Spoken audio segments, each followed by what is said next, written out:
vous amène aujourd'hui sur ce plateau, c'est notre préoccupation, mais le gros point d'interrogation qu'on se pose, puisque plus rien ne va d'après nos constats entre vous et Azaya. Pourtant, comme je l'ai dit au début de cette émission, c'était comme un peu l'impression du trio ou quattro magique. Il y avait Papi par-ci, il y avait Azaya par-là, il y avait Lévi Bobo et quelquefois Spike aussi qui était de la partie. Mais je pense qu'on va se concentrer sur ce trio où après on va revenir à ce duo. Ce duo, on a l'impression qu'il est en train de mourir à petit feu.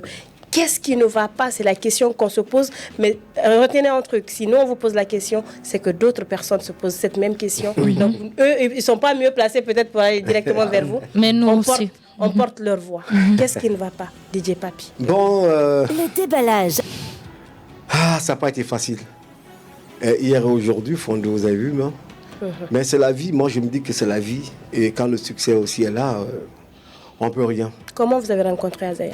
Azaya, je l'ai rencontré pour la première fois, c'était chez Mama Kani, à Ibiza. D'accord. Donc c'est moi qui avais le management là-bas. Alors c'est moi qui programmais les artistes là-bas. Moi, je jouais les dimanches. Alors c'était un grand plein air au bord de la mer. Alors Azaya est venu pour son programme. Alors je me suis vu avec Mama Kani, j'ai dit bon, lui il est bien les vendredis, c'est bon, c'est un bon artiste, il s'est interprété. Il dit il n'y a pas de problème. Alors lui on a mis le vendredi, on a mis Petit Kange, je crois, le dimanche et le samedi.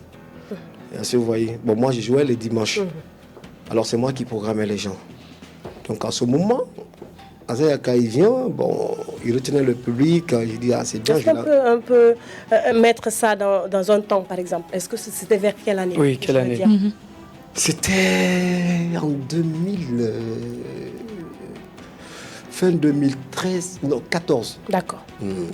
14. Ok, allez-y, continuez. Voilà. Et voilà, bon, après maintenant, il faisait le reggae. Bon, alors, même moi, je le conseille, il faut faire la musique mandingue aussi, ça te va. Alors, il a fait Nyene Souma. Bon, moi, je ne sais pas dans quel studio il a fait. En tout cas, quand il a fait, bon, voilà, j'ai appris. Et le son cartonnait partout. Est-ce que tu vois? Ça cartonnait partout. J'ai dit, ah, mon frère, tu as bien travaillé. Est-ce que tu vois? Il s'est confié à moi. Il dit vraiment, donc on va s'entraider. J'ai dit, il n'y a pas de problème. Comme tu es un artiste qui est très courageux, j'ai dit, je me mets à ta disposition. D'accord. En ce moment, moi aussi, je cartonnais, mais j'ai trop pitié, quoi. Je suis quelqu'un, quand je vois une personne dans une situation, donc je suis là, je me mets à sa place, quoi. Donc, vous voulez dire... Dans quelle situation? Donc vous avez eu pitié. Il faut nous décrire la situation dans laquelle se trouvait Azaya. J'aime pas tout évoquer. Non, mais vous allez tout évoquer, vous êtes venu pour ça. Ici, on déballe tout. Vous savez, le véritable problème de certains, c'est quoi? Ils vont peut-être aller sur le méta, dire des choses sur une personne ou un artiste. Après, maintenant, vous le recevez, c'est pour se dire, non, je ne vais pas le dire. Non, mais attention, parce que comme vous êtes sous disent, Rémi Bara, il faut la quoi. Non, mais c'est pas... Au fait, il y a des circonstances. Au début, parce que une de maîtresses Azaya n'était pas tellement connue comme ça. Aujourd'hui, peut-être tu es un peu à la base du succès d'Azaya aujourd'hui, parce que s'il faisait un peu du reggae, toi vous l'avez conseillé à la musique mandingue succès follow bon il m'a dit comment, qu'est-ce que vous voulez dire par là? Bon, il était venu parce que là il était venu, il dit bon papi, on va se donner la main et pour que vraiment on puisse aller de l'avant pour que le morceau là puisse connaître le jour, quoi. Il n'y a pas de problème. Moi en ce moment j'avais tout à ma disposition. J'avais ma voiture et voilà, je venais de me marier nouvellement, ma femme était enceinte. D'accord. Et d'accord, bon, je rentrais tard. Et chaque fois je me discutais avec ma femme et je lui ai fait asseoir, je dis attends, c'est un gars qui s'est confié à moi. C'est pas facile que de l'aider. D'accord. Je dis, il ne faut pas te fâcher. Tu es un être humain. Tu es en train de faire des enfants. Je dis, donc comprends-moi. Alors, ma femme, elle m'a compris. Elle est décédée, mais personne. Personne. Que Dieu lui pardonne. Ouais. Elle m'a compris. Et je l'ai pris, je l'ai amené en famille, à Yataya, dans la grande famille. Azaya? Non, ma femme. D'accord. Alors, pour être un peu plus libre. Plus clair. Un peu plus libre. Pour aider Azaya. Pour aider Azaya. D'accord. Et on a fait tous ces parcours. On montait, on descendait. Moi, je n'avais même pas le temps. Je n'avais même pas le temps pour dormir.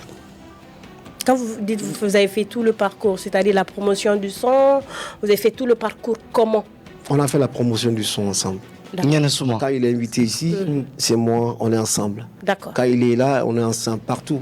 Ceux qui nous connaissent, nous connaissent. Vous avez dit... Pourquoi je ne veux pas trop parler d'Azaya? Parce que c'est un débat, je ne veux pas trop parler, quoi. Allez-y. Dans ce sens, vous voyez. Ne dites pas tout, dites-nous un peu. Voilà, c'est ça, c'est un peu ça. Allez-y. Vous avez parlé du truc de mon deuxième voyage tout à l'heure. C'était pas reporté pour une date ultérieure. J'avais bel et bien eu le visa pour la France. Ok.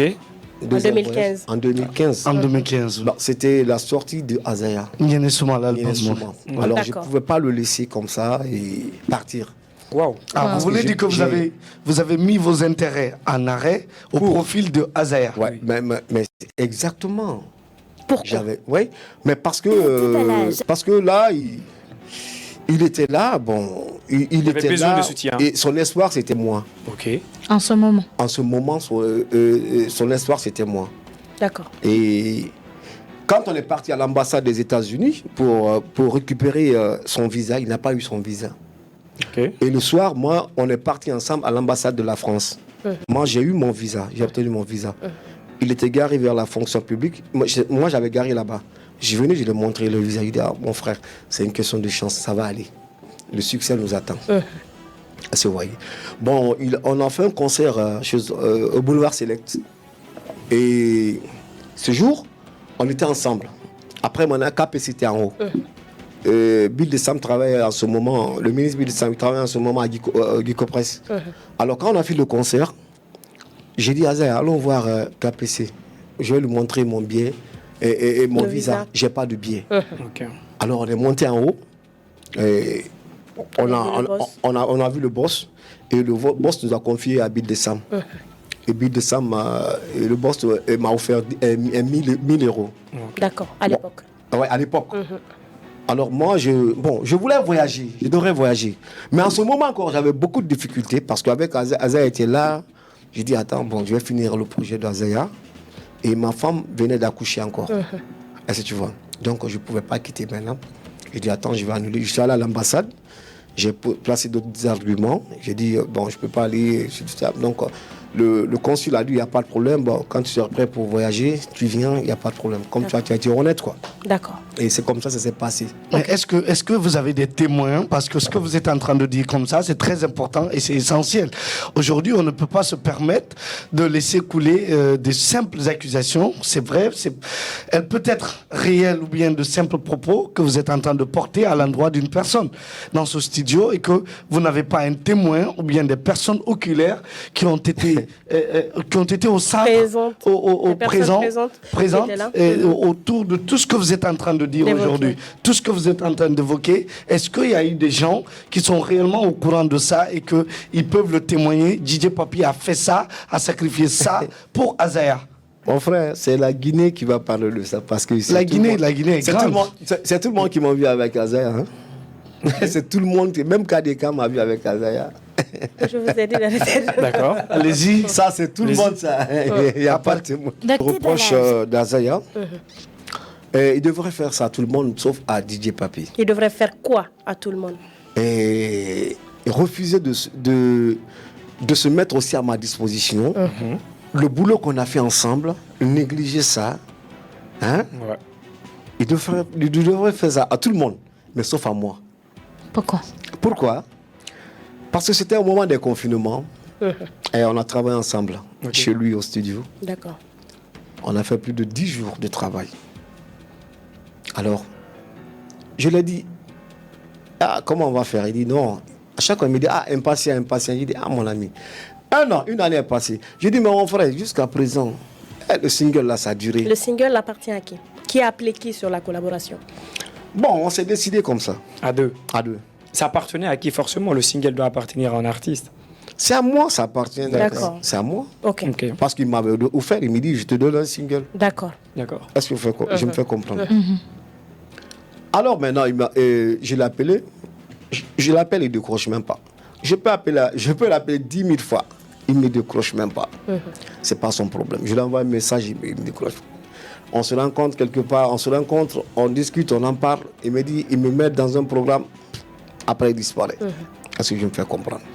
À chaque fois, ça a été comme ça. Je dis, mon frère, là, tu devrais faire ça à tout le monde sauf à DJ Papi. Tu devrais au moins me récompenser de ce côté. Je ne t'ai pas demandé de me donner des millions, de me donner quoi que ce soit. Mais mon frère, le peu qui est entre nous là, en tout cas, il fallait vraiment respecter ton engagement. Est-ce que je me fais comprendre?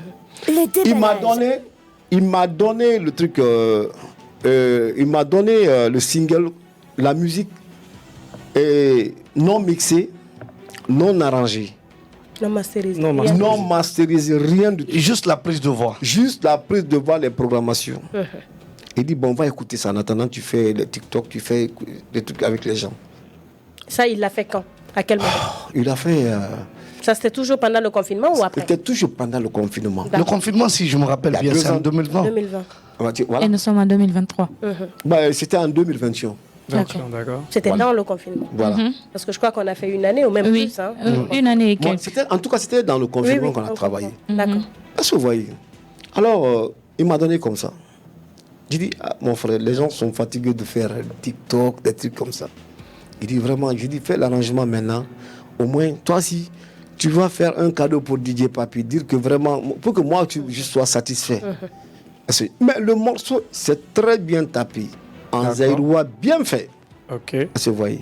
Moi, c'était mon souhait qu'on fasse un bon tube comme ce que Sidiki Diabati a fait pour Ibawan.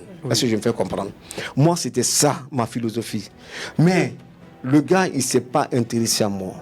Le gars, il me calcule même pas, même de près, ni de loin. Wow. Ni de loin, ni de près.